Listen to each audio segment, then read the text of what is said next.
अस्सलाम वालेकुम मॉमीज़, कैसी हैं आप लोग। बहुत सारी माएँ जो पहली बार माँ बनती हैं उन्हें बहुत सवाल ये क्यूरियोसिटी होती है, वो ये सवाल का जवाब ढूंढती हैं कि बच्चा कब सुनने लग जाता है हमारे पेट में, कब ऐसा वक्त आएगा जब बच्चा हमारी आवाज़ों को पहचानेगा या मेरी आवाज़ को पहचानेगा। और साथ में जो है बच्चा खूबसूरत होना चाहिए, तो उसके लिए क्या टोटका करना चाहिए, क्या ग़िज़ा खानी चाहिए। तो आज की इस वीडियो में मैं आपको बताऊंगी कि बीइंग अ मुस्लिम आपको कुरान पाक क्या है, रहमतुल आलमीन के ऊपर उतारी गई किताब है। तो उसमें उसके अकॉर्डिंग जो हामला औरत होती है, अगर वो ये सूरत सुनेगी तो उसका होने वाला बच्चा जो होगा वो बेहतरीन होगा, खूबसूरत नैन नकूश होंगे। उसके जितनी भी दुनिया में अल्लाह ताला ने नेमतें उतारी हैं, जितनी भी मखलूक उतारी है, तो उन सब की जो शक्ल होती है वो अल्लाह ताला ने बनाई होती है। और अल्लाह ताला की बनाई हुई हर चीज़ खूबसूरत। बच्चे का जो नैन नक्श होता है वो माँ और बाप दोनों का मिक्सचर होता है। कभी कभार क्या होता है कि बच्चा माँ के नैन नकुश ज़्यादा ले लेता है, कभी कोई अपने बाप के नैन नकुश ले लेता है, कोई अपने पेरेंट्स के जो पैटर्नल और मैटरनल रिलेटिव्स होते हैं उनके नैन नकुश ले लेता है। या ये भी कहा जाता है, ये चीज़ तो साइंटिफिक बात हो गई कि बच्चा माँ बाप के नैन नकुश लेता है, उन दोनों का मिक्सचर होता है। लेकिन ये भी कहा जाता है कि दौरान हमल माँ जिस शख्स को ज़्यादा देखती हो तो उसकी जो असरात होते हैं वो बच्चे में आते हैं। इसीलिए आपने देखा होगा कि एक प्रेग्नेंट औरत के रूम में या इर्द गिर्द खूबसूरत बच्ची की पिक्चर लगाई जाती है ताकि माँ की नज़र उस पर पड़ती रहे और उसके जहन में जो है वही चीज़ जो चलेगी माँ के जहन में, तो वही असरात बच्चे में मुंतकिल होंगे। तो इन चीज़ों में सच्चाई भी है। माँ जो भी सोचती है, माँ का जो मेंटल लेवल होता है, तो बच्चा उन चीज़ों के असरात भी कबूल करता है। अगर दौरान हमल माँ एक डिप्रेसिव माहौल में रहती है, चिड़चिड़ाहट में रहती है, डर या खौफ के माहौल में रहती है, तो उसी के अकॉर्डिंग उसका जो होने वाला बच्चा होगा उसकी जो मेंटल हेल्थ है वो इसी तरह से बनेगी।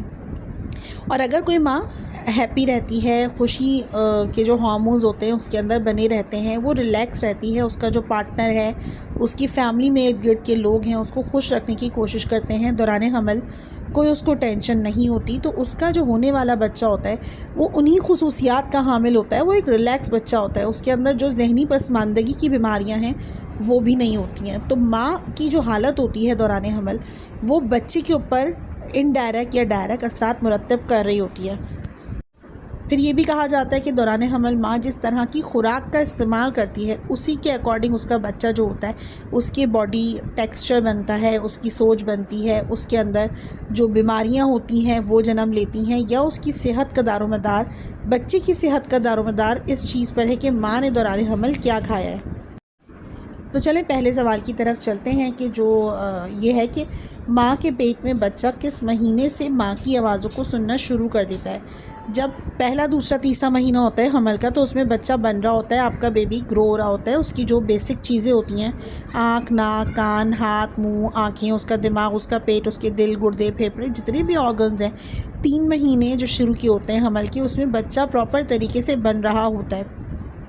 उस टाइम उसकी सारे ऑर्गन्स जो होते हैं वो सिर्फ एक मैन्युफैक्चरिंग पीरियड में होते हैं। हमल का जो चौथा महीना लगता है जो आपका कहलाता है सेकेंड ट्राइमेस्टर, तो सेकेंड ट्राइमेस्टर में जो चौथा महीना होता है उसका पहला महीना सेकेंड ट्राइमेस्टर का, तो उसमें बच्चे के जो कान होते हैं उसकी जो समात होती है, सेंस ऑफ हियरिंग होती है, वो बननी शुरू हो जाती है या बन चुकी होती है। अब बच्चा चौथे महीने माँ के पेट के अंदर इर्द गिर्द की आवाज़ों को सुनता है, महसूस करता है। सबसे पहले तो वो अपनी माँ की आवाज़ सुनता है, अपनी माँ की आवाज़ से मानूस होता है। और जब वो पैदा हो जाता है बच्चा, तो पैदाइश के बाद भी वो अपनी माँ की आवाज़ से उतना ही मानूस होता है।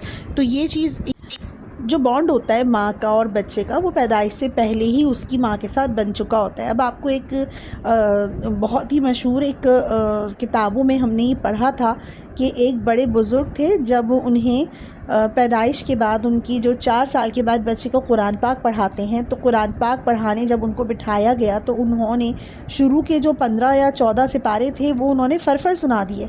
तो उनसे पूछा गया कि ये इतना छोटा सा बच्चा और इसको क्या किसी ने पहले तालीम दी थी कुरान पाक की।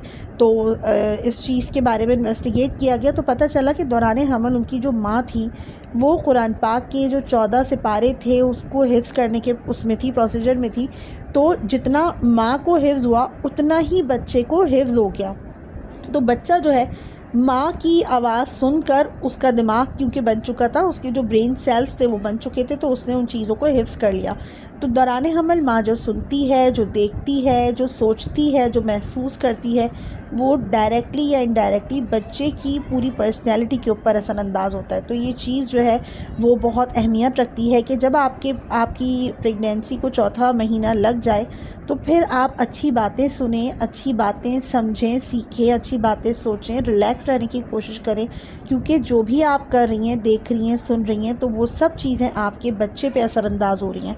तो हमल का चौथा महीना ऐसा महीना है जब माँ अपने बच्चे से पेट में हाथ रखकर बातें कर सकती है। जो बच्चे का वालिद है वो बच्चे से बातें कर सकता है, तो बच्चा उन चीज़ों को सुनेगा और 5वें महीने के बाद बच्चा रिएक्ट भी करेगा। जब वो 5वां या 6वां महीना होगा तो अगर माहौल में टेंशन है या शोर शराबा है या डिप्रेशन का माहौल है या तो बच्चा जो है वो इन सब चीज़ों को रिएक्ट करेगा। माँ को पेट में किक मार के वो अपनी अनकंफर्टेबल होने का एहसास दिला सकता है। और इसी तरह से अगर माँ बिल्कुल परसुकून हालत में है, रिलैक्स है, तो बच्चा भी पेट के अंदर आराम से कलाबाजियाँ लेगा, वो रिएक्ट करेगा, रिलैक्स रहेगा। लेकिन अगर माँ डिप्रेशन या टेंशन में है, इवन कि बच्चे अगर जिस रूम में माँ है और वहाँ पे ज़ोर से किसी ने दरवाज़ा बंद कर दिया है, तब भी बच्चा चौंक सकता है और चौंक कर वो माँ को किक मार सकता है। इसी तरह देखा गया है कि अगर कोई टेंशन वाली बात हो जाए, फ़ाइट और फ्लाइट वाला कोई मसला हो जाए या कोई ऐसी इमरजेंसी माहौल में हो जाए या माँ ने दौरान हमल बहुत ज़्यादा किसी बात की टेंशन ले ली, तो बच्चा जो है वो इस चीज़ को रिएक्ट करेगा, वो डिस्टर्ब हो सकता है, वो पेट में माँ को तकलीफ़ दे सकता है। तो ये सारी चीज़ें जो होती हैं, माँ और बच्चे का कनेक्शन यूनिवर्स ने, कायनात ने, अल्लाह ताला ने इस तरह से बना के रखा है। तो आपको चौथे महीने से अपने बच्चे से बातें करनी और अब वो चीज़ आपको सुननी है जिससे आपका होने वाला बच्चा खूबसूरत पैदा हो। वो कुरान पाक की एक सूरत है जिसका नाम है सूरह यूसुफ़। सूरह यूसुफ़ अगर आप सुनती हैं, डेली लगाती हैं, तो आपके बच्चे पे अच्छे असरात मरतब होंगे।